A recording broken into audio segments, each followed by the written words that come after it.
അശ്വതി, വീണ്ടും നമുക്ക് തിരുനാവായയിലേക്ക് പോകേണ്ടതുണ്ടല്ലേ? അവിടെ വീണ്ടും കുറച്ച് പോസിറ്റിവിറ്റി. യെസ്, അതുമായി ബന്ധപ്പെട്ട ചടങ്ങുകൾ അവിടെ പുരോഗമിക്കുകയാണ്. വിരാട ഹിന്ദു സംഘം.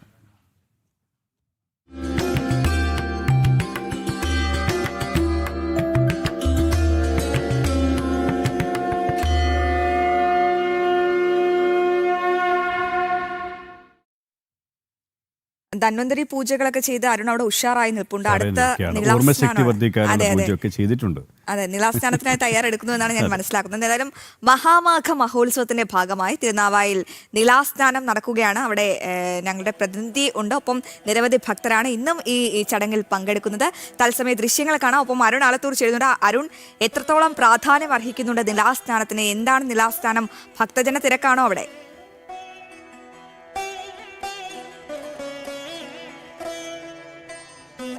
തീർച്ചയായിട്ടും ഭക്തജന തിരക്ക് തന്നെയാണ്. നിലാസ്നാനത്തിന് ഇന്നിപ്പോൾ രാവിലെ മുതൽ തന്നെ ഒരുപാട് ഭക്തർ എത്തിയിട്ടുണ്ട്. നിലാതീരത്ത് എൻ്റെ പുറകിൽ നമുക്ക് കാണാൻ സാധിക്കും. ഒരുപാട് ഭക്തരാണ് സ്നാനം ചെയ്യുന്നതിന് വേണ്ടി വിവിധ നാടുകളിൽ നിന്ന് എത്തിയിരിക്കുന്നത്. രാജ്യത്തിൻ്റെ വിവിധ ഭാഗങ്ങളിൽ നിന്ന്, ലോകത്തിൻ്റെ വിവിധ ഭാഗങ്ങളിൽ നിന്ന്, കാരണം വിവിധ രാജ്യങ്ങളിൽ നിന്നുള്ള, സിംഗപ്പൂരിൽ നിന്നും മലേഷ്യയിൽ നിന്നൊക്കെയുള്ള വിവിധ ഭാഗങ്ങളിൽ നിന്നുള്ള ആളുകളെയൊക്കെ നമുക്കിവിടെ കാണാൻ സാധിക്കുന്നു എന്നുള്ളത് തന്നെയാണ്. ഏതായാലും എല്ലാ വിശ്വാസികളും ഈ ഒരു പുണ്യമാസത്തിൽ പുണ്യഭൂമിയിലെത്തി ത്രിമൂർത്തി സംഗമ സ്ഥാനത്തെത്തി കൃത്യമായിട്ട് സ്നാനം നടത്തുക എന്നുള്ളത് തന്നെയാണ്. അവരൊക്കെ അതിനുവേണ്ടിയാണ് അതിരാവിലെ എല്ലാവരും എത്തിയിരിക്കുന്നത്.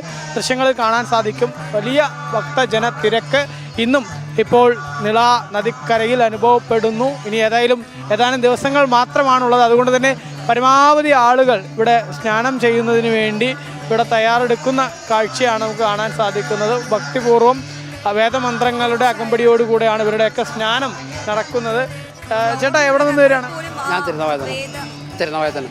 എങ്ങനെയാണ് ഇവിടുത്തെ സ്നാനം? വളരെ പ്രധാനപ്പെട്ട, ഏറ്റവും പ്രധാന, ഒരിക്കലും പ്രതീക്ഷിക്കാത്ത ഏറ്റവും വലിയൊരു പുണ്യമായിട്ട് കണക്കൂട്ടുന്നു. ഇത് തിരുനാവായ്ക്ക് കിട്ടിയ ഏറ്റവും വലിയ അനുഗ്രഹമായിട്ട് സംബന്ധിച്ചു. വലിയ തിരക്കായി തുടങ്ങിയില്ലേ? വലിയ തിരക്കാണ്. നാളെ മുതൽ ഏറ്റവും കൂടുതൽ തിരക്കാവുന്നാണ് പറഞ്ഞത്. അതാണ്, നാളെ മുതൽ കൂടുതൽ തിരക്കുണ്ടാവാനുള്ള സാധ്യത തന്നെയാണ് കാണാൻ സാധിക്കുന്നത്. 1-ാം തീയതി മുതൽ 1, 2, 3 തീയതികൾ, അതിന് 3 ദിവസം മാത്രമേ ഉള്ളൂ. അതുകൊണ്ട് തന്നെ ആ 3 ദിവസങ്ങളിലും കൂടുതൽ ശക്തമായ തിരക്ക് അനുഭവപ്പെടാനുള്ള സാധ്യത കാണുന്നുണ്ട്. ഇപ്പോഴേതായാലും ഈ സ്നാന ചടങ്ങുകൾ പുരോഗമിക്കുകയാണ്. എല്ലാവരും ഭക്തി ആദരപൂർവ്വം വിവിധ ശ്ലോകങ്ങളുടെയും മറ്റും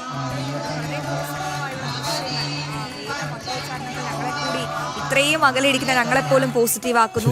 ഇനി 3 ദിവസം മാത്രമാണ് 3-ാം തീയതി വരാനുള്ളത്. അതുകൊണ്ട് തന്നെ ഇങ്ങനെ വലിയ രീതിയിൽ ആൾക്കാർ ഇങ്ങനെ വന്നുകൊണ്ടിരിക്കുകയാണ്. ഈ പറഞ്ഞ പോലെ തന്നെയാണ്, നമുക്ക് ഒന്ന് പോകണം എന്ന് തോന്നുകയാണല്ലേ? തീർച്ചയായും.